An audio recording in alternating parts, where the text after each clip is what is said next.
Let's try that too. That would get us in the corner there ourselves. Yeah. Okay, Miss- well, do a little sound check. Mr. Maxim, can you hear us okay? Okay, thank you. so welcome everybody to the December 13th, 2023 regular board meeting. Welcome. I'd like to start by acknowledging and respecting the school district's business is being conducted on the traditional territories of the Gitxsan, Isla, Nisga'a, and Tsimshian people, as well as Julia is coming in from Prince George, the territories of the Lady Kane. We're honored to work with their children and privileged to be living on these lands. The regular meeting is being live streamed on our YouTube channel and it's all up and going. And welcome to our guests. I see quite a few on the screen and one in the audience here too as well. The Board of Education wants to take this opportunity to extend its best wishes for all to have a safe, restful, and peaceful holiday season. May you and your loved ones have a joyous holiday season and a happy, healthy new year. We do have some guests. Carol, you're going to give me the list, or is there anybody want to introduce yourself as a guest? Or Oh, I'm good, just it. okay, yeah. And then there's a couple on the screen, and we do have the opportunity for questions at the end. So I'm Margaret Workup, and I'm a trustee here from Terrace, and I'll start on the right with Ed to introduce himself. I'm Ed Harrison, trustee for Terrace. And Karen. Karen Yolkman, trustee from Kitimat. And Mike, you're first on the screen. Can you introduce yourself, please? Sorry, I was muted. Yeah, I'm Mike Maxim, elected to represent Thornhill. Great, welcome. Sunny, you're next.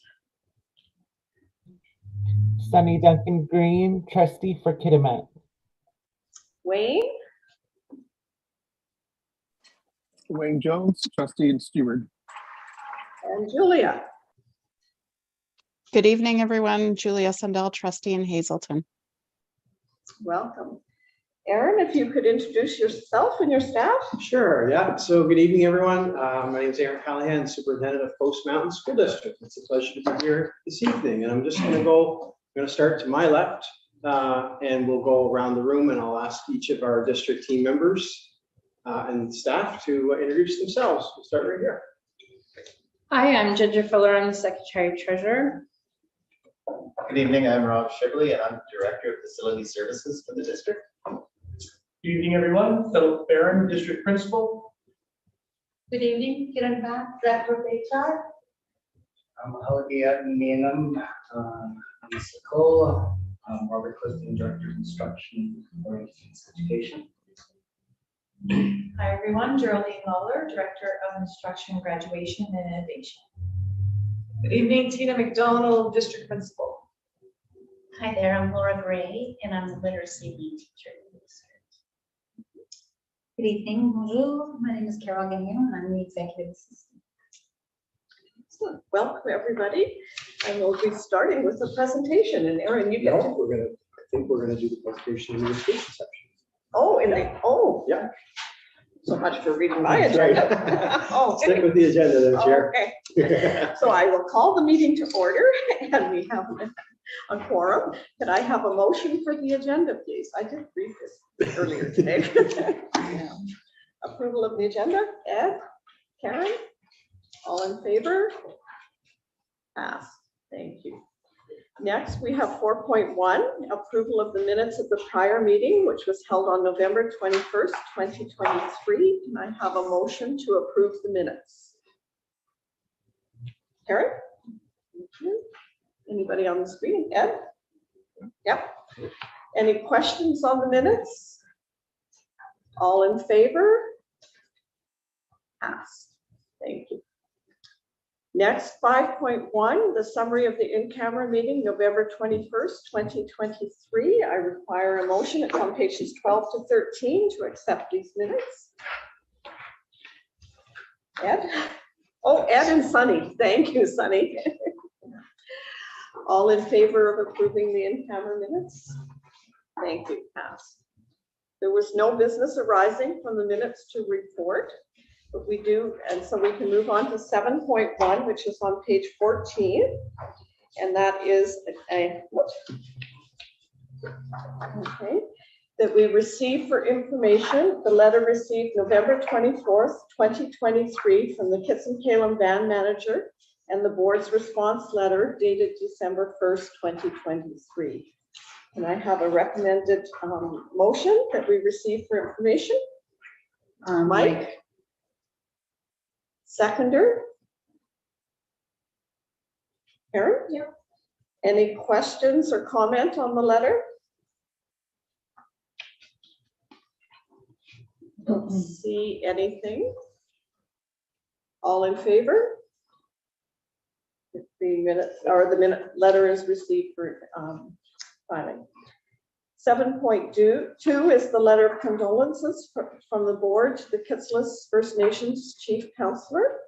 The board received this letter of December 1st, 2023, addressed to Chief Counselor Glenn Bennett, expressing our sincere condolences for the recent loss experienced in their community. If I could have a mover to receive this letter. Aaron, second. Sunny, any comment? All in favor? Passed. Thank you. We now move to the Superintendent of Schools monthly report for December 2023. Okay. Thank you, Chair. I have my glasses on now. We're all set. So on the board package on pages 21 through 24 is Superintendent's report for the month of December. Just like most months, like to highlight a few pieces of the report. I think first of all, as you just noted, we've had a difficult few weeks in Coast Mountain School Districts, especially in the community of Terrace. So I'd like to take a moment and again, on behalf of the school district, pass along condolences to the learners and staff and families that have been impacted by those events in our community. At the same time, want to be able to share appreciation and thanks to all of those Coast Mountain School District staff and community members who were such a big part of the support network that was available for, especially for students in our middle and secondary schools in Terrace over the last couple of weeks. Also on that first page, on page 21, also really reminded that it is the time of year when there are lots of opportunities for families and communities to be in schools. And myself, I've had a chance in the last week or two to be in several schools as have a number of our district staff, which is really quite a treat to go in and be able to participate in some of the events that are happening in schools. And just as an example, I was able to highlight the grade 8 entrepreneurial and craft fair that took place at Skeena Middle School, and really just in a couple of things that struck me. One is that the creativity of our learners and the types of projects that really bring out the best in kids are those types of engagements that are authentic and meaningful for students. And I think that was a real great example of that at Skeena Middle School recently. But it also takes a lot of adults to help put that in place. So really it's a thank you to the staff for making sure that that annual event happened again this year, and because it really allowed a lot of students to shine in that experience. Also, when you think of the holiday concerts and assemblies that are happening, a lot of us in the room have had a chance to be in a few of them. And again, just more opportunities for kids to shine from K through 12. And one example would be the musical at Caledonia, the Thornhill Primary Elves Impersonator show on Friday. And so hats off to all of our staff, especially who create those events for our kids and for our families, because they are generally really positive experiences for everyone that's involved. So thank you to everyone that's been part of that. On page 22, typically with the superintendent's report, I'd like to touch on one or several pieces of the strategic plan. And on page 22 is a focus on the K-3 literacy strategy. And I am cognizant that it is something that has been in our plan a lot for the last year or two, but it does, I think it does speak to the importance of the work that is happening in K-3 literacy. And I know later on in our agenda, we will have a chance to have a presentation that does really focus on the work that's happening.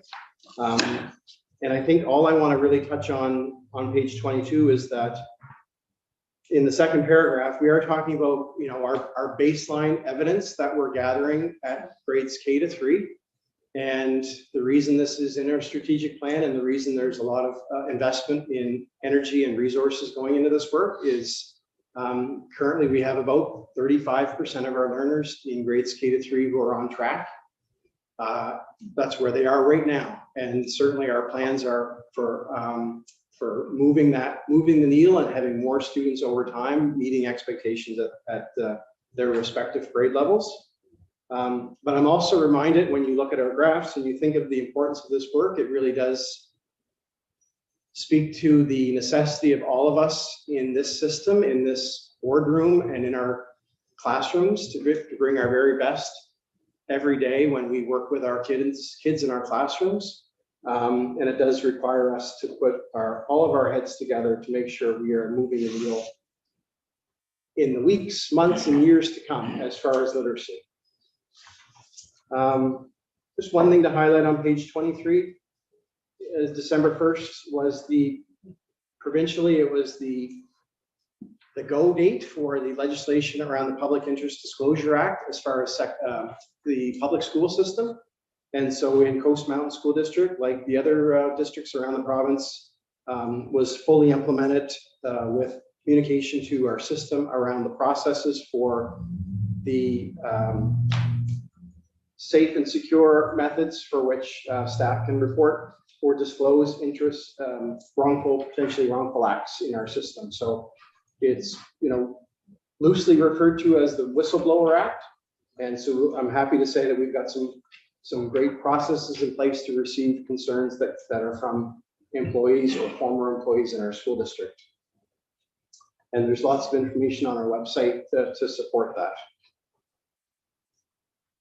And I think I would just leave off with page 24. And, you know, we constantly talk about the narrative of our school district and how it is, you know, what is the story we collectively tell about our communities and our school communities. And I think as I highlighted on the first page, I tried to highlight there are wonderful things that are happening in all of our schools. And I think we are intentionally using social media at the district level and at the school level to tell some of those stories. Not all of them, but we're trying to highlight some wonderful ones. So there were a couple of occasions that landed on social media in our district over the last few weeks, from Hazelton to Terrace and beyond. And so if you're not currently looking at our social media on Facebook or Instagram or on X, the platform formerly known as Twitter, we are using those actively to tell some of the stories in our district. So I encourage you to do your best to connect with us on those platforms. Thank you, Chair. Okay. Can I have a motion that the superintendent's school monthly report to the regular board meeting of December 13th, 2023 be received as presented? Thank you, Julia. Seconder. Thank you, Wayne. Any questions for our superintendent? All in. Mike, sorry, go ahead, Mike. Yeah, I had a number of questions about it. I'd like to get the superintendent's point of view on this. I'm noticing a few things here. Actually, I noticed the thin slices of graph there that join together. So on these graphs here, they just show like blue and green joined together. So that gives us our percentage at the bottom here. So I noticed that. Now I'm also noticing like the size of the representations of the different colors. And I'm seeing I'm seeing that we're at the beginning of the year, and of course, these are not the same students, right? I mean, I believe this is the first year of what they're calling Acadians. And it's just the resurgence of phonics, which I got to tell you, a lot of people were awfully sorry to see phonics go, and I'm very happy to see it You have coming a back. question, Mr. Maxim? Yes, I do. I'd like you to comment on the direction that they're going, because we go smallest red, largest red, and then we maintain that red all the way through. Your yellow starts larger, but then it maintains all the way through, and your green kind of maintains all the way through, and your blue drops off like really hard. And I just like your comments on what is causing that phenomenon, and that's kind of the question. What is Okay, causing that phenomenon? Yeah, so I think what in my summary, and I will say it was a summary, and I didn't speak to the graphs specifically. I did reference that in all of grades K1, 2, and 3, collectively, 35% of our students are on track. If you do look at the 4 graphs that are given, they are all a snapshot in time in the last month. Yes. One graph per grade level, K1, 2, and 3. And so you don't see numbers on those graphs, but what you will see is a label underneath each graph identifies the grade level, and you will see a percentage of kids at that grade level that are on track given the expectations for that assessment at that time.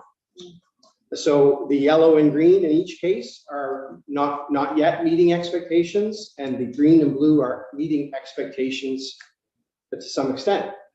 And so at a glance, kindergarten has a higher level of success currently than the other 3 grades, but they are all just a snapshot in time, and they do represent baseline evidence that we will watch very closely over the course of this year, and I'm expecting over the next couple of years.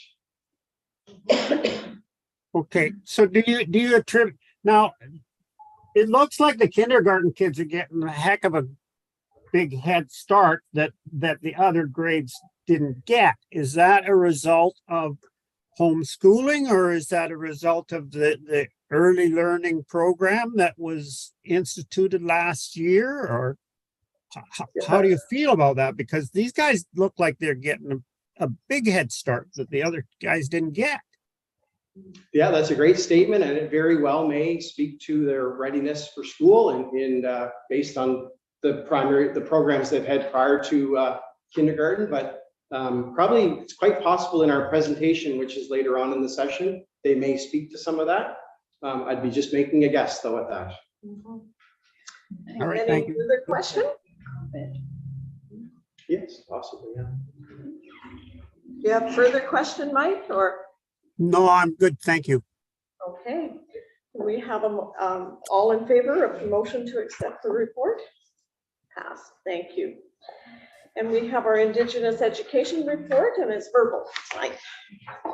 Yes, thank you, and I appreciate the ability to deliver a verbal report this month. I've just returned, been having ongoing serious health challenges, and of course, coming back, volume of email to wade through. The report that I'm going to deliver is going to veer off my typical report structure. One of the things that I think is important is to share in story, and I do so with the acknowledging the words of my aunt Pat, who told me that when you're sharing story, that you're doing so in a spirit of awakening people and not to provoke people. And sometimes that awakening is really about shining light on areas that are necessary to put on the table. One of the things that I appreciate about Daniel Peak Justice in his writings, he says that story makes meaning of the relationships that define who we are and what our place is in the world. It reminds us of our duties, our rights and responsibilities, and the consequences and transformative possibilities of our actions. And this means our responsibilities are also to sit with each other's diverse stories and ways of being, seeing, and doing so that we can collectively make meaning of the work ahead. So we learn to walk alongside each other in the work that we were called to do so that we reignite purpose and meaning. This summer when I was at the BC Superintendents Association, a Little knowledge holder who works as a Indigenous support worker with the Sea to Sky School District opened the conference and addressed the room. And she said to the superintendents and senior management that were there that she said, you will never understand the weight of the role and the depth of the responsibilities that Indigenous education leaders and their department staff take on. Our indigeneity is not something we take off at the end of the day, and our work within a system and within our families, our clans, houses, and communities is a full-time responsibility. And as Indigenous peoples, we're positioned in such a way that sometimes expects us to address systemic racism, decolonization, reconciliation, equity, diversity, inclusion, which is really not our work to lead. Much as what I share in our monthly reports in this last year is a sharing of things that we should celebrate. I'm a firm believer in sharing things through a strength-based lens. However, over a year of listening, learning, experiencing, and being curious about the culture and climate of the district, I also feel compelled to share some truths of my own and some of my Indigenous relations who have trusted me to speak about. It is through the lived experience of my role as a witness and holding and honoring the stories of Indigenous learners, families, communities, and the Indigenous support staff that support them, I've been called to do the sacred and monumental responsibility of changing the past and current trajectory of Indigenous learners so that we see an increased joy and love for learning and a care for their growth and of their whole being through promoting and exemplifying culturally responsive pedagogy and circles of care. I want to emphasize that our work within the Indigenous Education Department is an ongoing journey with no fixed endpoint. Our commitment extends to continuous growth and expansion in our programs, services, and approaches. The nature of our work is iterative, with a focus on deepening and enhancing our strategies over time. Each member of our Indigenous Education Department staff is at a unique point in their learning, and we actively provide ongoing support to enhance their capacity and introduce new tools. It is a reimagining, reorienting of the approach through an ongoing process of learning, unlearning, and co-construction. Our approach stands in stark contrast sometimes to Euro-Western-centric methods, which sometimes often reduce accountability to another line item. We go beyond this by acknowledging and respecting the diverse stages of our team's learning journey. To illustrate, I'd like to draw attention to a recent PowerPoint that was shared with staff, and it invited critical questions, which we were really happy to receive. We value the feedback loop, so it helps us identify areas of tension or confusion. However, it's really crucial to note that some of these questions bordered on cultural insensitivity, creating an environment that felt dehumanizing and demeaning for our staff. We recognize the historical context that shapes the experiences and actions and tensions faced by Indigenous peoples within the colonial project. And while institutions may label us as marginalized or oppressed, I prefer terms like equity deserving or equity seeking. Although we may not witness transformative change in our lifetimes, we operate with resolute commitment, grounded in the belief that a different reality is possible. This belief draws strength from the resilience of our ancestors, inspiring us to maintain a stance of optimism and hope, even as we acknowledge that progress is sometimes not felt or sensed in explicit ways, and it is sometimes invisible to data sets or colonial accountability measures. Just as we honor the unique pace and progress of every learner in their educational journey, we extend the same courtesy to our Indigenous education family and allies who are engaged in the sacred work. Our commitment is not merely to navigate present challenges, but to collectively build a future where we can dream of a more equitable and respectful world. In the book, Decolonizing Equity, one of the authors talks about radical reimagination. I don't think that imagination or reimagination should be radical. They speak as reimagination as a tool to reimagine ourselves, our society, and our system time and time again. It's about the audacity to live in the world while dreaming of it as something different or new or unique, and believing the dream is possible even when you cannot see it. It's being humble enough to ask questions of ourselves and of each other. It is being courageous enough to learn and unlearn. It's so different than what we learned in school, where we were taught to analyze and analyze and analyze, which means taking things apart. But when were we taught to put things back together? When do we learn to construct something new that has never existed before, with no real roadmap or directions? Radical reimagination is the instinct that was taught out of us, but it's the skill that we desperately need for a liberated future.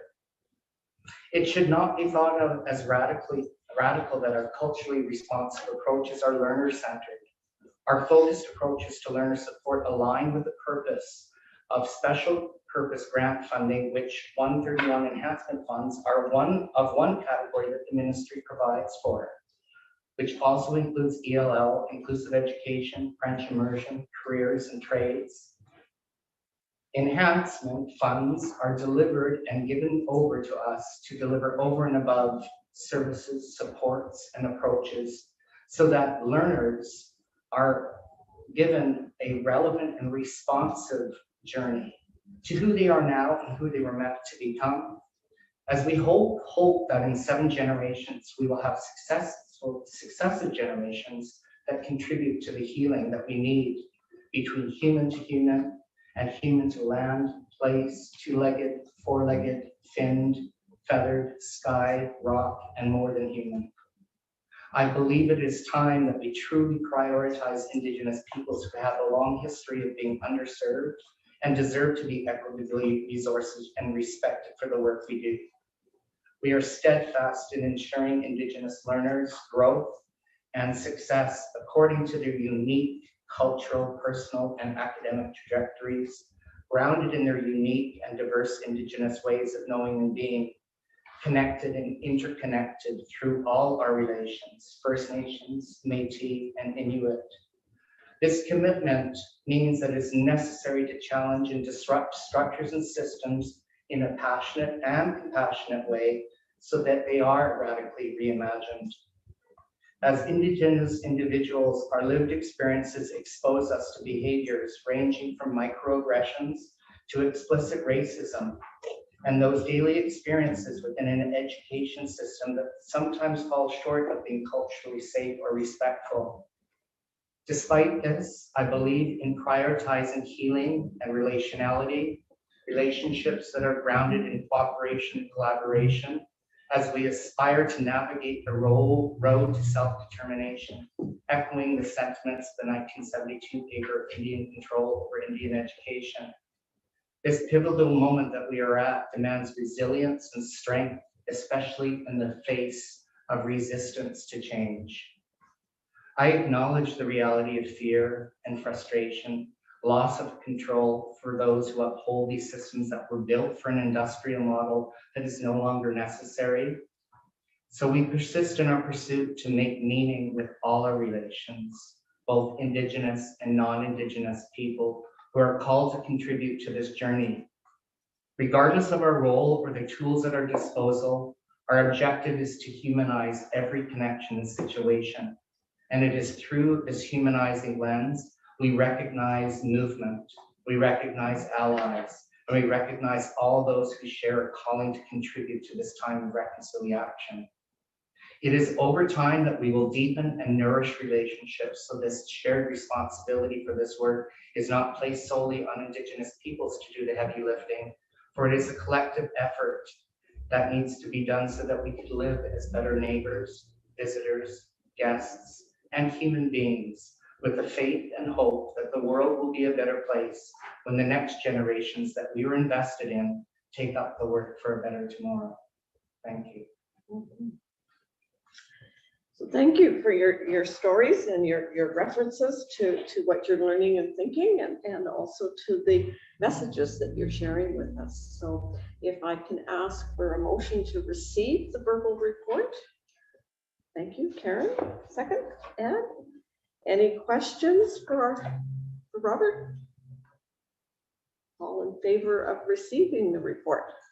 Pass. Thank you. Okay. We can now move on to the standing committee reports, and Trustee Ed has quite a few to cover there. Just a few. Yeah, go ahead, Ed. And we'll get on the right page here. Start with MSL. I'd like to start with the minutes of the business committee meeting, December the 6th, 2023. The motion would be that the minutes of the business committee meeting held December the 6th, 2023 be received for information. Seconder, please. Sunny, you waving? Yep, thank you. All in favor of the receipt? Pass. Thanks, Ed. All right, I'd like to proceed to page 28, the 2022-2023 Statement of Financial Information, the SOFI report. And the background is for consistency with the Budget Transparency and Accountability Act respecting public accounts reporting. A Statement of Financial Information, SOFI, must be submitted by each school district within 6 months following the corporation's fiscal year end. School districts are defined as corporations as outlined in the Financial Information Act.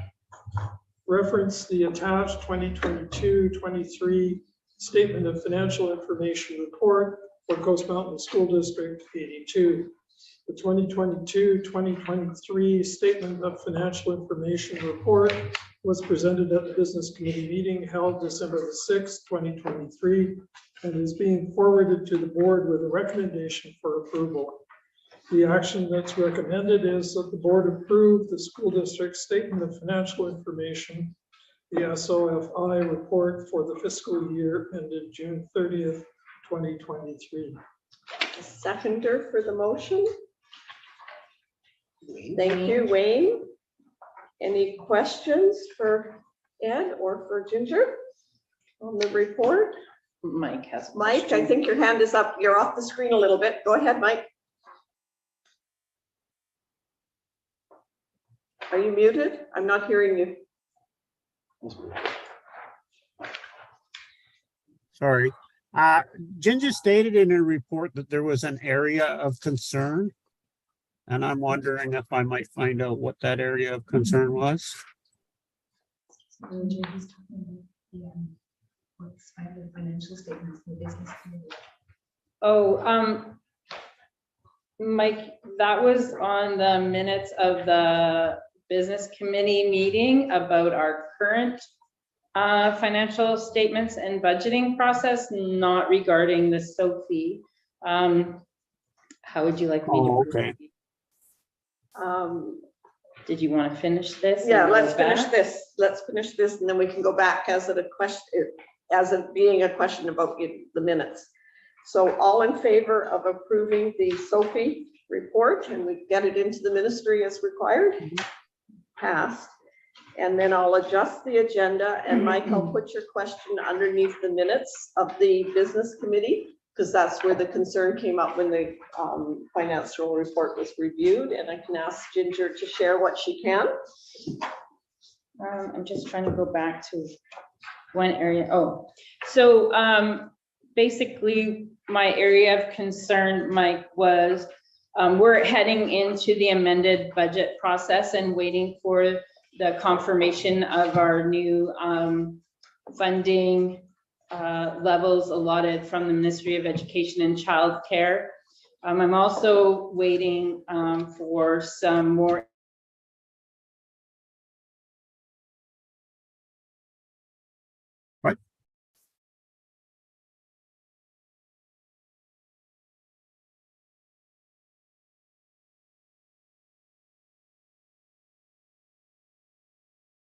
Good. Audio quit?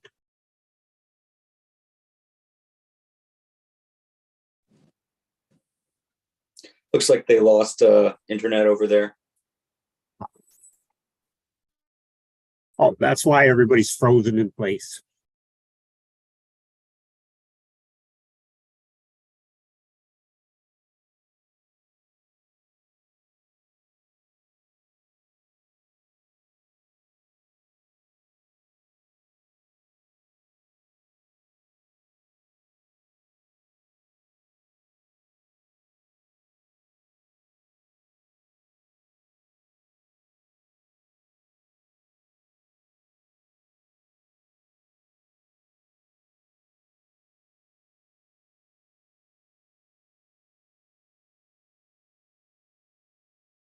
Unmute. Just confirm. Can you hear us okay, Mr. Maxon? Might have to speak up. That might be it until we get the camera going. Okay. My area of concern is that we're moving into the amended budget cycle. A number of changes have happened since the original budget was put into place based on the number of children in schools, changes to teaching staff. My concern was not a great concern. It's a concern that I am interested in seeing the commitment from the Ministry of Education in its allocations that come out on Friday as I'm working through the amended budget. I also haven't received confirmation on our amount for classroom enhancement funds, and that has a huge impact on our budget. So just a few little items that I'm waiting for more confirmation on, and probably area of concern might have been a little heavy. I just have some cautions that when we go into the amended budget process that we're probably going to have some work to do. But hopefully we'll have more information from the ministry and we will move ahead as planned. Great, thank you. Mike, does that answer your question? Okay. Yes, thumbs thank- up. We're good. Yes, thank you. We're still playing with the screen, so I'm watching everybody's face on Aaron's computer. So then if we can move forward to 10.13, Ed? This is the revised policy 205010, and it's on page 85, the trustee code of ethics, second and final reading. The attached revised policy 5010, trustee code of ethics, received first reading at the September 27th, 2023 regular board meeting, circulated to our partner group and posted to the district's website for feedback on September the 28th, 2023. Feedback was received from Coast Mountain Teachers Federation with revisions made to pages 1 and 4 of the revised policy. The Ministry of Education and Childcare and the BC School Trustees Association, in partnership with a sector advisory committee, co-developed voluntary provincial criteria for school trustee codes of conduct to provide trustees with clarity on their roles and responsibilities respecting conduct. Codes of conduct can assist boards to focus on their core responsibilities to deliver educational programs and to support safe and inclusive schools and workplaces. The ministry and the BCSTA are requesting that boards submit the revised codes of conduct by April the 30th, 2024. The revised policy 5010 trustee code of ethics is presented to the board with a recommendation for second and final reading by the business committee, and the policy review and development committee has reviewed at the respective meetings held December the 6th and November 29th, 2023.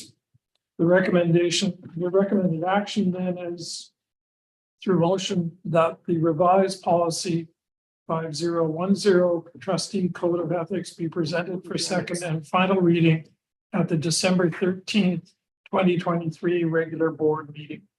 So moved by Ed. Seconder, please. Anybody wish to second? Thank you, Karen. Any questions?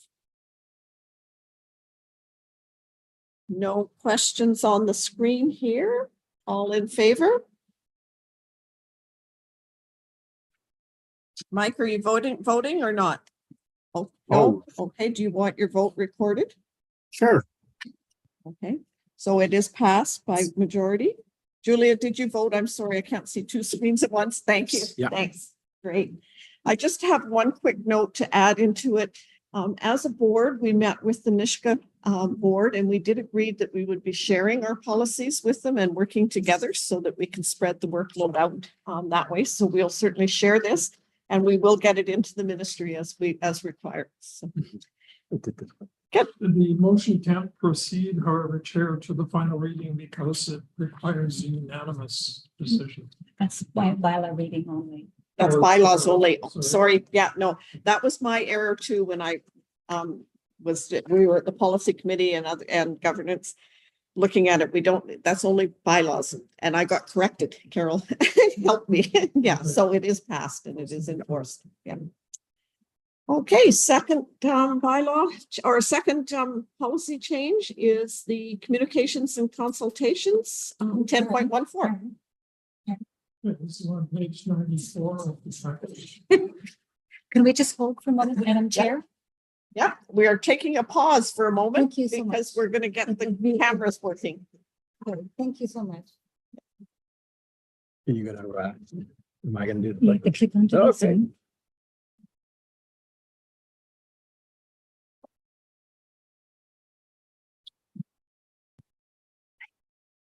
Zoom? Yep, I did. Oh, I gotta join the Sure, meeting. meeting. Enjoy some of the lovely cookies. Yeah, anybody have a good joke to tell? Meeting ID. Here we go. Yeah, 676. 27603059. Oh, it's in the list? 6762760. Yeah. 3059.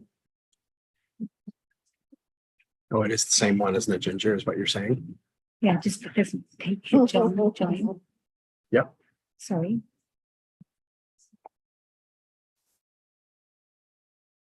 Okay, please code 488. Yep. 448. And hit OK. Okay.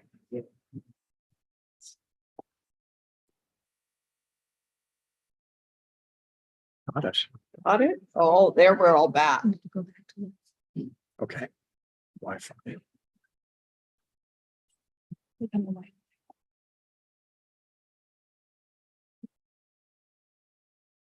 Okay.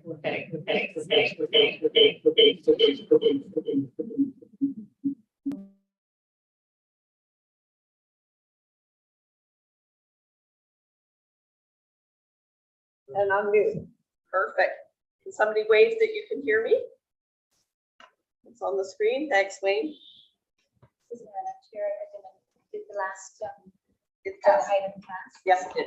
Yeah. So we're moving on to the next one with Ed, which is 5015. Carolyn wrote it down. Okay, communications and consultation with the public, second and final reading. The attached revised policy on page 94, 5015, communications and consultation with the public received first reading at the September 27th, 2023 regular board meeting and was circulated to our partner groups and posted to the district's website for feedback on September the 28th, 2023. The policy was revised to reflect the board's position to promote and support a program of communication between the school district and the inclusion of all partners and rights holders. Feedback was received from Coast Mountain Teachers Federation with a revision made to the policy stating partners, including right holders, along with a definition of right holder added to the revised policy. References on page 1. The revised policy 5015, communications and consultation with the public, is presented to the board with a recommendation for second and final reading by the business committee, and the policy review and development committee has reviewed at their respective meetings held on December the 6th and November 29th, 2023. The motion to be presented is that the revised policy 5015, communications and consultation with the public, be presented for second and final reading at the December 13th, 2023 regular board meeting. So moved by Ed. Moved. Seconder for the policy, please. Thank you, Karen. Any questions? Second and final reading. All in favor? Okay, and passed. Okay, and you're not voting, Mike? No, okay. Okay. And we will now move on to the next one. It's passed. Okay, the next one is on page 101 of your board package. Revised policy 2024, Public Interest Disclosure Act. I think you skipped one. Did I skip one? Yeah. 97. Page 97 first. I thought I did that. Sorry.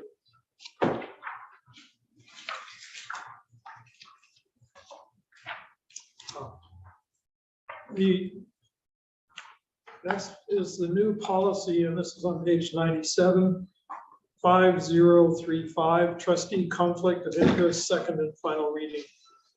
The attached new policy 5035, trustee conflict of information, received first reading at the September 27th, 2023 regular board meeting, and was circulated to our partner group and posted to the district website for feedback on September 28th, 2023. There was no feedback received by the November 14th, 2023 deadline, knowing that partner groups and the public were provided 30 days in succession school days to review and provide feedback. The new policy was developed in light of the recently co-developed voluntary provincial criteria for school trustee codes of conduct detailed by the Ministry of Education and Childcare and the BC School Trustees Association, and is designed for clarity as it relates to revised policy 5010, Trustee Code of Ethics. The new policy 5035, trustee conflict of interest, is presented to the board with a recommendation for second and final reading by the business committee and the policy review and development committee, as reviewed at the respective meetings held on December the 6th and November 29th, 2023. The recommended action is that the new policy 5035, trustee conflict of interest, be presented for a second and final reading at the December 13th, 2023 regular board meeting. So I would move that. So moved by Ed, seconder. Thank you, Julia. Any questions? All in favor? Passed. And I'm assuming Mike's not voting again.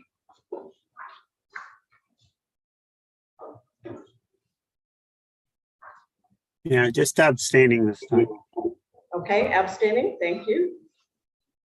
And carry on, Ed, to the next one, which is the page 101. Now page 101. Revised policy 2040, Public Interest Disclosure Act. The Public Interest Disclosure Act, PIDA, originally came into effect in BC on December the 1st, 2019. Establishing whistleblower protection for employees in the public sector. The act, set to be fully implemented in the public K-12 school districts on December the 1st, 2023, provides a mechanism for employees and former employees to report acts of wrongdoing of a serious nature. The board adopted policy 2040 as follows. The Public Interest Disclosure Act, in response to this legislation in 2021, to comply with amendments passed by the government on November the 27th, 2023, to the government body designation, Public Interest Disclosure Regulation. Housekeeping revisions made to Policy 2040 Public Interest Disclosure Act reflect the following specific addition that affects the application of the Act effective December 1st, 2023. Part 3, for certainty, director within the meaning of the Public Interest Disclosure Act does not include a trustee of a board of education established under Part 4 of the School Act. Based on the legislation amendments to the Public Interest Disclosure Act, the attached revised policy 2040 Public Interest Disclosure Act reflects the removal of the application to the school trustees within the policy.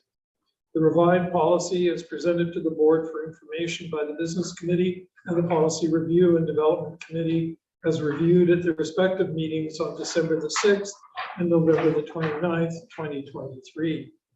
The recommended action is that the revised policy 2040, the Public Interest Disclosure Act, be presented for information at the December 13th, 2023 regular board meeting.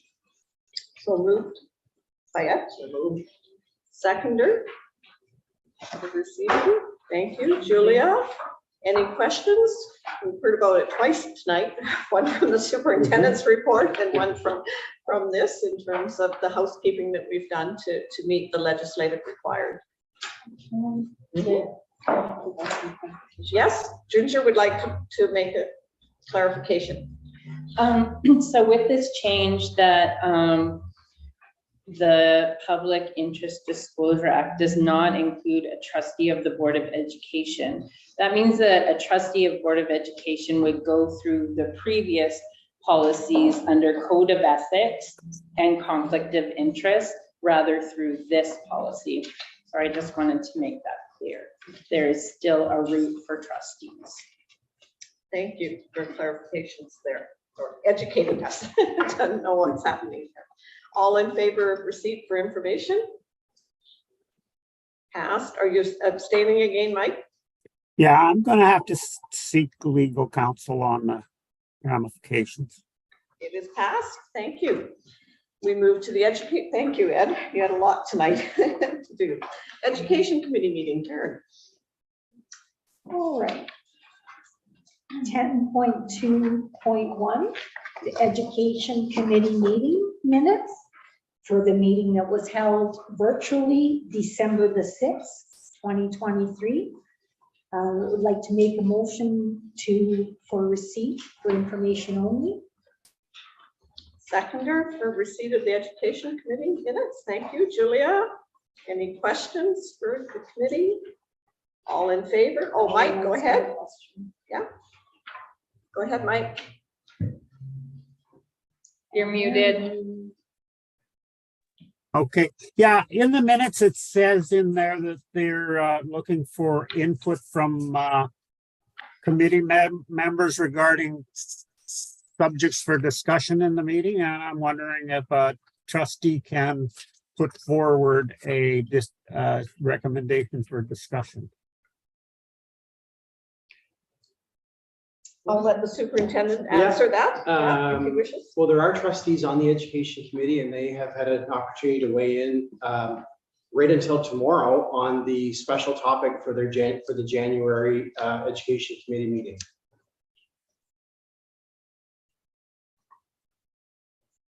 Does that answer your question, Mike? No, I was wondering if I might be able to make a suggestion for discussion at the education meeting.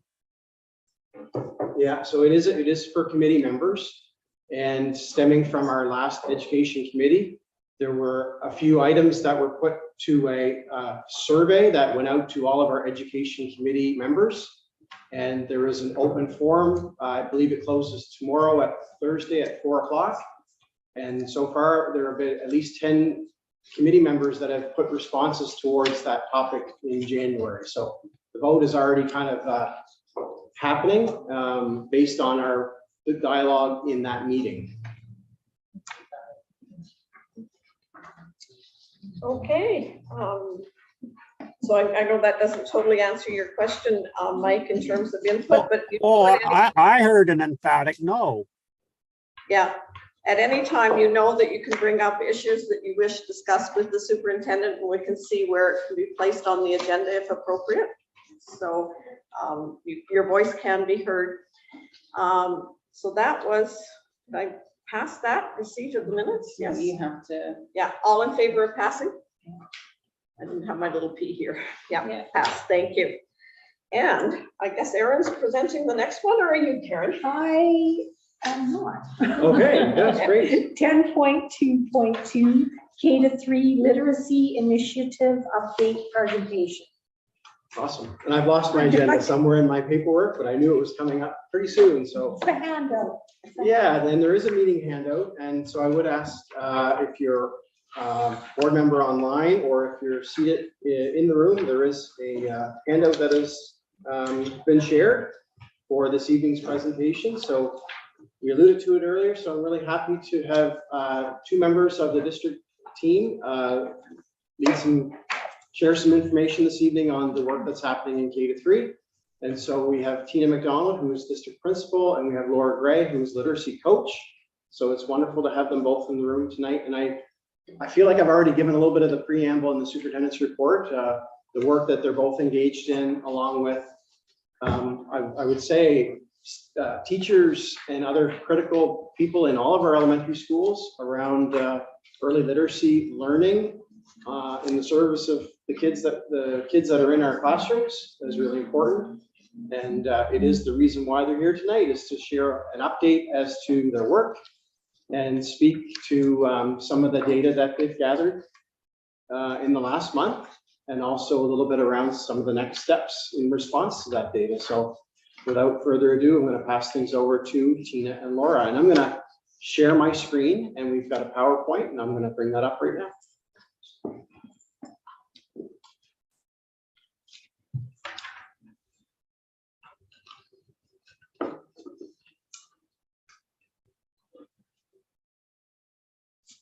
Right, you go to the first slide. How's that look? Does that look okay? Looks like. Can you see that online? All right, everybody? Yes, okay, we got the thumbs up. Great.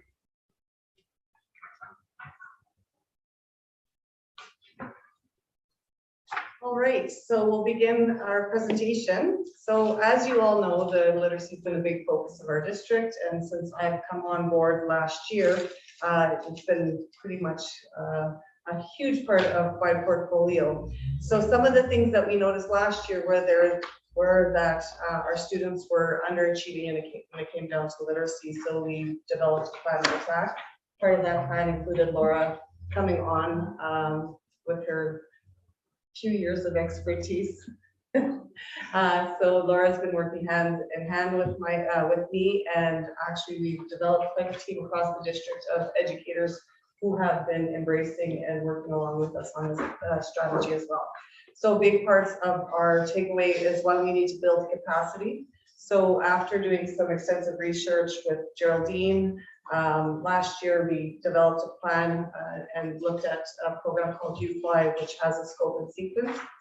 And then we needed to find a tool that we would gather the data information so that we can then report on and look what the next steps are. And that is called the Cadence. So we'll switch screens there.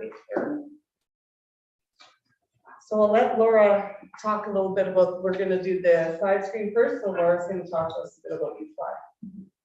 I'd first like to start by saying how grateful I am to be doing this work in the school district. I began my research about science of reading and UFly during the summer months, and it didn't take me very long to realize that this is a program that I would definitely want to use in my own grade 1 classroom to help my little learners with their literacy skills. And I've been looking for a program like this with that scope and sequence is so important. I don't want to make this a UFly training session, which I done a few. But each concept taught in UFly is taught over a 2-day period. And then at the end of, you can teach 2 concepts a week. Each concept is taught over a 2-day period. And then there is a little assessment piece provided by the program, so you can monitor your children's progress and then give extra support to those who need it. And the lessons are very explicit. A teacher can follow the manual, and there's even a script, which I find will be very helpful to our new teachers or teachers on letter of permission, and even for the older ones like me who sometimes forget what I'm. So I would too, even though I've been doing it for so long, I would use that script. There's also in the program lots of opportunity for children to have hands-on experience with what they're learning, to solidify their skills. UFly has a big technology piece that I would enjoy using in my classroom, which helps the lessons move. The flow is really good, which keeps our little ones engaged. And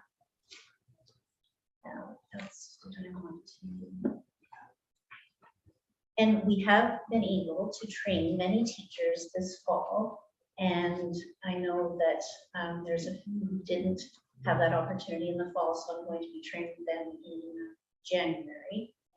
And I know that teachers in our school district are very hardworking, and they're going to make this program their own. And I know that they're going to make great strides in women's place. And I wanted to close by giving Tina a huge shout out for her hard work. Her whole family actually have created big sturdy bins filled with resources for UFly that have been given to teachers. And it has saved our teachers hours and hours of work, which gives them a good jump start to begin the program. So thank you, Tina, for that. So what Laura, to add to the UFly, is that we've already trained over 40 teachers in UFly, either classroom teachers and resource teachers, into the programs. This is a voluntary, as it's a 3-year rollout, so it's voluntary for teachers to be a part of. Due to subbing conflicts and things like that, Laura's made herself available 4 additional times already where she's gone into schools. I've covered classes to make sure that the teachers that are wanting this to happen will happen. And again, she's making that adjustment in the new year to catch new people coming on as well. Moving on, when we're looking at Acadians, so again, the Acadians is it's a measurement of indicators. So it's a whole software program that will measure how the kids are performing. So the data that we're going to be presenting a little bit later in a few slides will show you, and we'll break some of that down so you'll have a little bit of a clearer understanding. We're only targeted K-3 for 9 of our schools. So we did pilot on K-6 to see what it would look like with Cassie Hall. So Laura and myself, and how many were we? 13. There was 13 other literacy leads in their schools, our learning resource teachers that did the Acadians training over a 2-day period. Again, this is something that they wanted to be participating in. And then we went from school to school. We assessed over 1,000 students in our school district to find these results over a 2-week period. So it was quite intensive, but we have learned a lot about our kids, our learners, the school, where they come from, all of those pieces as well. So do you want to switch, Erin? So here's a little bit more of the important pieces of Acadians. So the benefits are that it provides reliable and valid universal screening to find students who may be at risk. Our whole big purpose is to find out who we need to target, because often in classrooms, some children behave so well, we don't think that they're at risk. And we want to make sure that we're catching them far beyond where the gaps are getting bigger. And it also helps teachers identify children at risk for reading difficulties and determine the skills that they are required. So it breaks it down to specifically the skills that are required in reading. So if you're looking at the reading rope and the strands of literacy, it'll provide the indicators that are necessary for the teachers to go over. And then the third piece is there's part of the Acadians that's progress monitoring. So we do 3 tests over the period of the year, but in between there are points where the progress monitoring, and that could progress monitoring could occur with the support of the literacy lead in the school, the teacher themselves, the learning resource, Laura and I, when we go to school visits as well. The big part of this year is going to be Laura and I are going to be doing that part of the work with the people that we trained in Acadians. Moving forward, there's going to be a shift to include the teacher, but in January, before we do our next round, we're going to be opening up for teachers to do mentorship and assessments sitting with us, so that they can get some hands-on experience with it. So we'll be offering some half days, some days for that to move forward. And again, the progress monitoring, the nice thing about it is that you can look at your data and then put the kids into groups that are similar, so that teachers could work in small groups, or again, they could be working with the supports in their class in small group instruction based on the specific need of the child. We can change the slide. So again, in order to do 1,000 students, it has to be quick and efficient. So each test is less than, well, it depends on the grade. As you get older, it varies a little bit, but between 5 and 10 minutes per student to do these assessments are done 3 times a year. And again, the targeted, the progress monitoring only occurs for the kids that are in the red and the yellow zone. It serves as a universal screening or benchmark assessment and progress monitoring measures. The big thing is that it identifies who we need to provide intervention and support to, and it also determines whether or not the supports are effective. So that's a really key piece, because as you're doing the markers with the progress monitoring, if we're noticing the child is not progressing, even though we're putting things in place, we have to reevaluate how we're doing things. And that's when collaborative discussions would come into place of how we can support our teachers. And then again, it's a multi-tiered approach to delivery. All right, so we're going to look at our data, and I think Mike, you'll find some of the explanations that I'm going to provide that will help you with the questions you asked for the superintendent.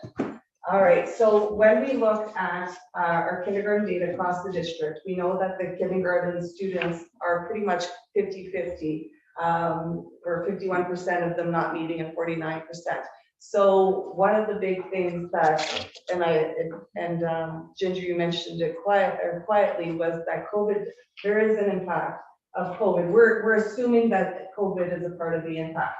Now, the sample school that we provided, and again, it's just a sample school. So we have two big differences. We have kids that are exceeding expectation in this particular classroom, and we have kids that are not meeting. So there's different things that come in. I think of myself as a mom. When my daughter Taylor went into kindergarten, I'm like, that's the little people teacher's job to teach my kid to read. I didn't get her ready for school, and I was a teacher, because I'm like, they have to learn how to play and all of those things. So there's probably some of those parents in there that have the same mindset as me. And then you have the extreme where they're like, oh, I want my kids to know their letters, their alphabet, all of those pieces before. So that's part of this, the school sample that I would look at.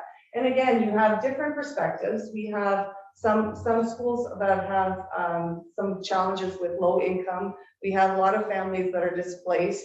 We have families that don't have appropriate housing. That all impacts learners. So when you're looking at the low end, it could be a variety of things in kindergarten. And it could be, again, the mentality that I have, because it's the kindergarten teacher's job to teach their kids how to read. So that's where we get the mixed one in kindergarten. If we look at, who we want to target. So when you're looking at the graph here, the yellow kids, the kids in the yellow zone are the ones that are going to make the biggest gain in the shortest amount of time. So when we're looking at targeted intervention, we really want to push those yellows, and then over the longer period of time, focus on the reds. So yellows are intensive, quick, kind of down and dirty, get those interventions done. often those can be done in an intensive period over 6 weeks to a little bit longer, where the reds is going to take you a longer time to get along with it. The nice thing about this data is that if we're looking at the blue, so the kids in the blue, by February, when we reassess, 95 to 99% of those children will be meeting the next round. They might fall into the green, but they'll still be meeting. When we drop into the green, it's 80 to 95% of those kids should be successful in the next round, providing that we're giving them ongoing,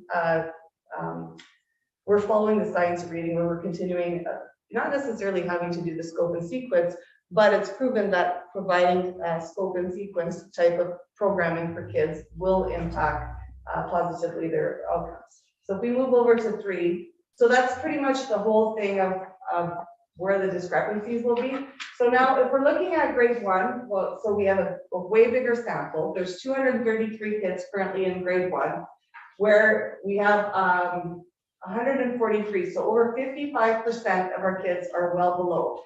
Now, a big explanation here is that this is a pivotal year. So they're expected now to have some reading abilities. They're putting sounds and blends together, and that's no nonsense words, right? So there's a marker where if I put the letters S-O-G, we're expecting those kids to look at that and be able to read SOG, where some of them are going G. They don't get as many points for that as if they read the whole word SOG. So as the year progresses, you're going to notice that the grade 1s are going to make a big flip, because they don't have those beginning, some of them don't have those beginning skills in place yet. And again, come mid-year is when we start seeing a big shift for our grade 1s. Grade 2. And in grade 2 is the one I broke down for you. So again, 244 learners, we have 64% that are not meeting the expectation. So there's work to do here. So this is where we're starting to see that there's gaps that are happening that we need to support our teachers, we need to support our educators, and also encourage our families to do some reading at home with their kids. All of those pieces are will support. Now, the biggest takeaways here are what we look at. So again, the grade 1 expectation is that they're beginning reading at the end of grade 1. Some of the skills, some of the kids didn't have alphabet knowledge going into grade 1. They didn't have those blending skills. They're just developing that. So if they've started with a delay from kindergarten, those delays are going to keep going up. Now, again, these are kids that, this group of kids in particular, if we're really thinking about it, they wouldn't have been social, probably not attending preschool.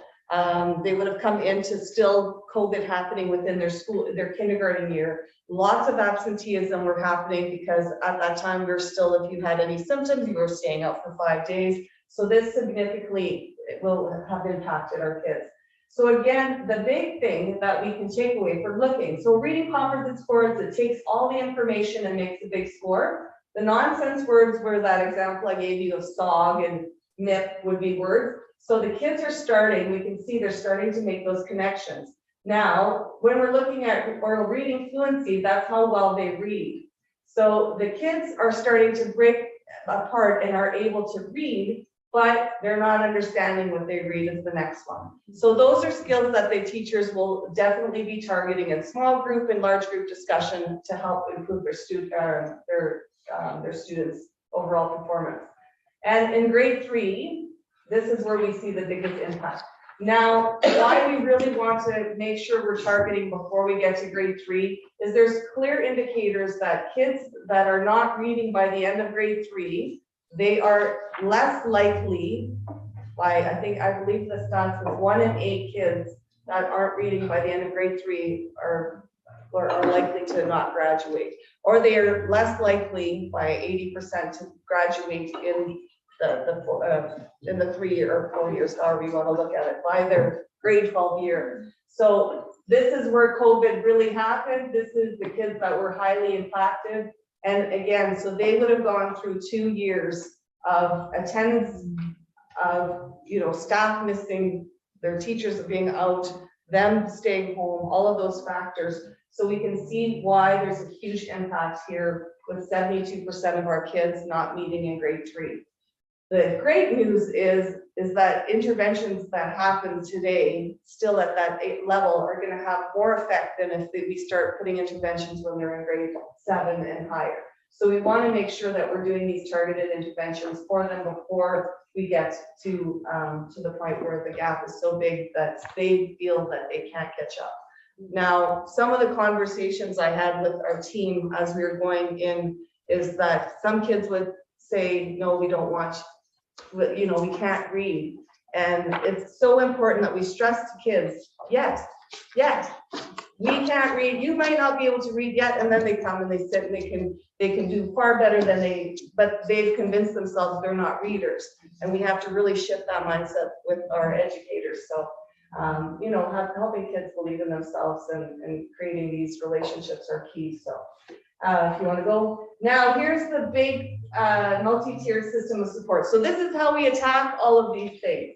So tier 1 universal is to whole group instruction. So we're looking at our UFly to target tier 1 intervention in K to 3. Now, my goal is that eventually UFly is just K to 2 because that's what it's designed for. Because that means that we've done a really great job with our kids because we don't need to give them that intervention anymore.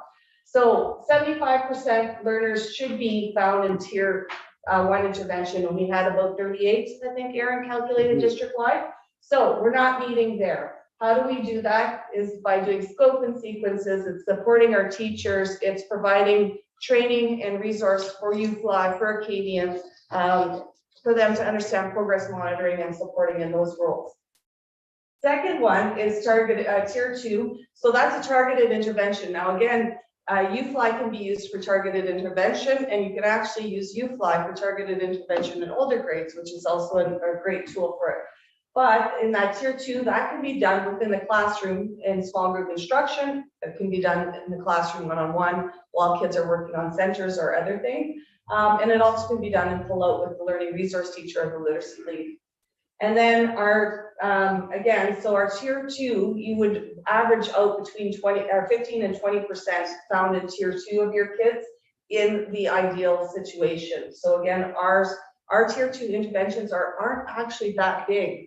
The scary one is where our tier 3 interventions are. So what happens is if we have so many kids in our tier 3, it taxes the whole system. So it becomes not only an academic challenge, but it becomes a behavioral challenge in our schools as well.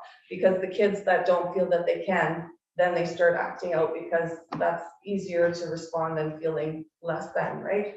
So we want to make sure that we're looking at how to support our kids. And tier 3 intervention is intensive support that involves key players. It can involve your speech pathologist, your psychologist. It can involve your learning resource teacher. Your whole team comes together to support those kids. And those would be the kids that you would find more often on your IEPs, and you have a system in place for them. So if we can switch to the last one, I think it's the last one. So I'm going to give you an analogy, all right? So I'm sure you've seen this analogy many times, but I'm going to relate it to our system. So when we look at the Big Rocks, that's our universal program. So we want to make sure we have a solid core program first. Because if we try to do the smaller stuff first, we'll never fit the big program in. So if we have a consistent program that works for our schools and can be supported by our teachers and then all of the other key players within the schools in the district, that ends up being a program that gets to be differentiated for all learners. Now the Pebbles come in, and that's your targeted intervention, progress monitoring. We come in and we offer supports as needed for your tier 2. And then the SAND is your intensive, so that would be your tier 1. Now, when we fit all of that in, then we're addressing the whole child, how they learn as a whole child. And then you can add water if needed. So if all of those things aren't working, we add the water, we come together and we try to problem solve as a district team with our school leaders and the key players and say, okay, how are we going to support this child? Because at the end of the day, every single child should be able to feel like they can read, right? If we're looking at statistics worldwide, they say only about 2% of the children in a certain age group won't be able to read. And that's always because of, you know, it could be that they're nonverbal, it could be that they have medical diagnoses. But if there's a child that's able to speak and converse, then we have to find ways that we teach them how to read. So to close, this would never have happened without the supports of LNG Canada. They were a huge contributor in this whole program where they sponsored the teacher training kits, and they also sponsored the the in-service time. I still make that mistake. And then again, Rio Tinto, who is on board with supporting us with Acadians. And then Canadian Tire too gave us all of the nice bins for our school district to supply to our teachers. So a lot of local partners have helped support us. And again, I can't shout out enough to Laura, her connections to the community, to the teachers, and just her love of learning and love of little people has been key in making this a successful project. So, and obviously to my boss too, who, we confer regularly. So I do love the work we're doing. I think we're gonna be heading in the right direction. I'm always hopeful that more and more teachers want to see this happening and they want to get on board sooner than later, because I think that this will benefit our kids. All right, so again, the biggest takeaway is that every child has the right to read. It's their inherent right to read. So I want to make sure that we're not the ones that decide for kids what they can and can't do. Thank you. Thank you. So, any questions for our team that just presented that very inspiring stuff? Any questions? I'm not seeing any. Thank you very much for presenting, sitting through our meeting too. That way. Can I add one thing? Sure, certainly. Go ahead. Thank you both for sharing this evening, and again, your work is very important. And I'm reminded near the end when you referenced our sponsors, because it's also very important to our sponsors. I've had conversations with some of those sponsors who speak to the importance of community and the importance of literacy skills. And so they want to be a part of the district strategic plan, and we're very lucky to have them. And the other note I've made on my paper that you also made, Tina, was that literacy skills change life trajectories. And sometimes we've had conversations in the last year or so about, why aren't we doing a little bit more at the other grade levels? We're really, with the capacity we have in our team, we've really honed in on early elementary, and we want to do our very best to get it right at early elementary and then continue to support up through the rest of the grade levels.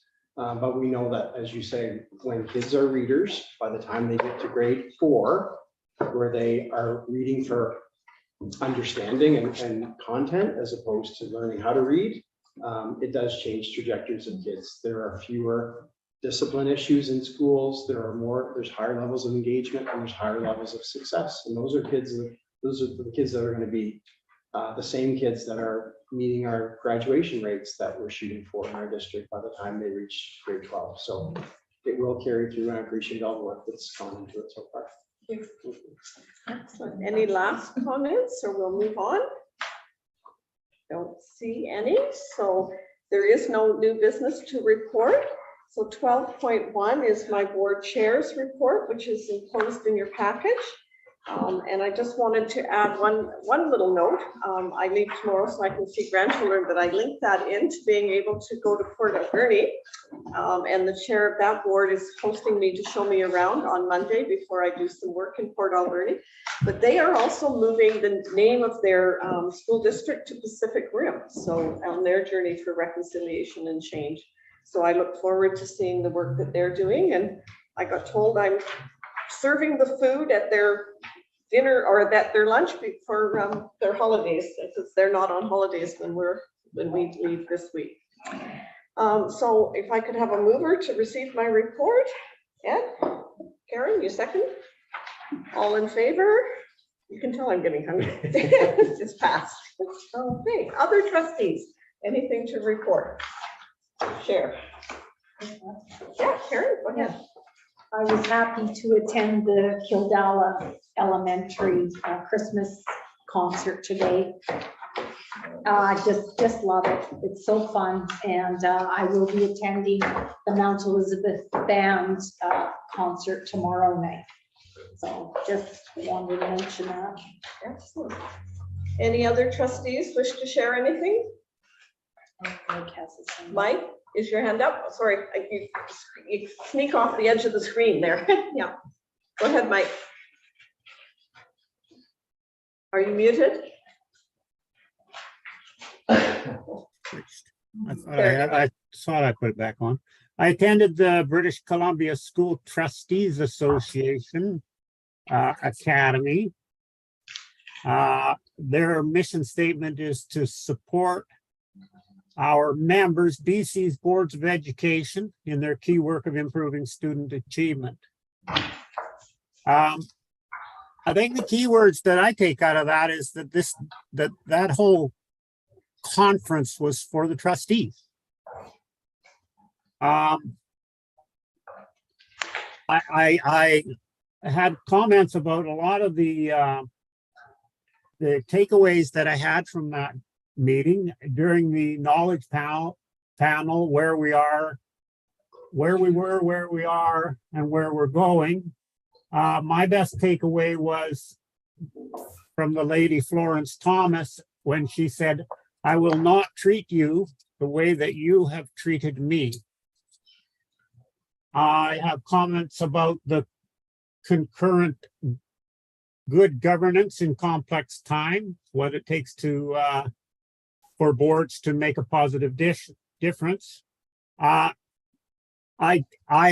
presenter, Mike McKay, did not provide any real world examples of what he was proposing, nor any real world solutions. And he did not take any questions from the attendees. So I will not be attending any more of his presentations. The concurrent improving student outcomes, unpacking evidence. A little closer to me here. The presenter, Jordan, what we got here? Jordan Tinney provided images of real evidence from the Ministry of Education and specific advice on how to understand the data, which is exactly what a trustee needs.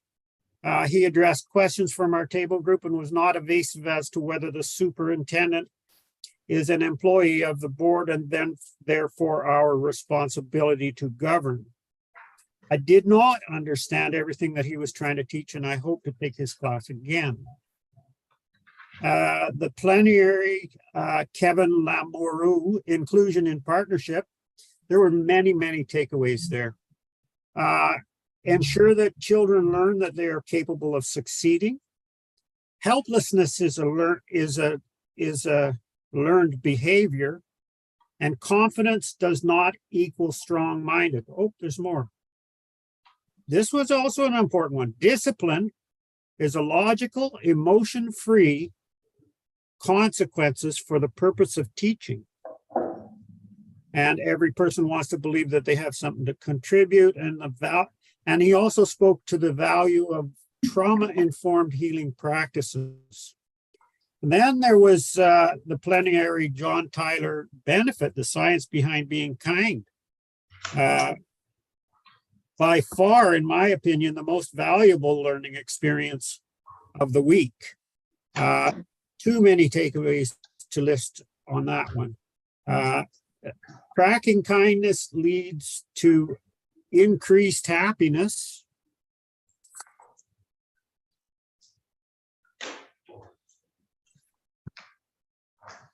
In a school setting, the exercises must be all-inclusive or great harm will be caused to the excluded.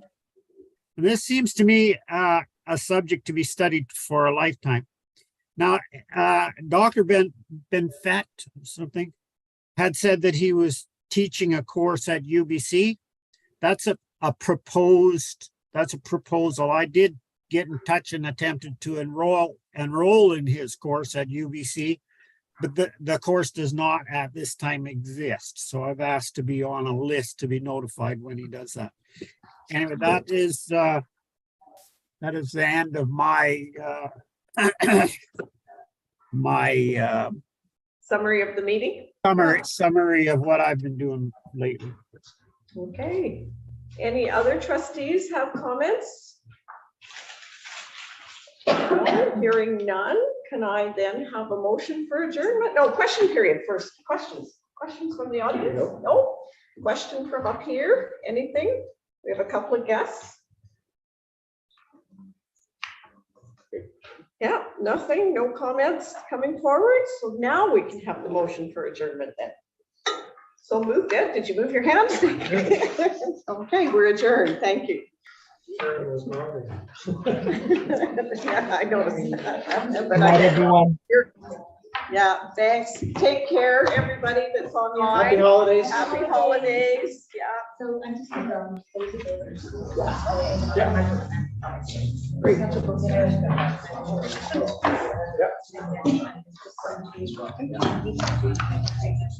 Do we need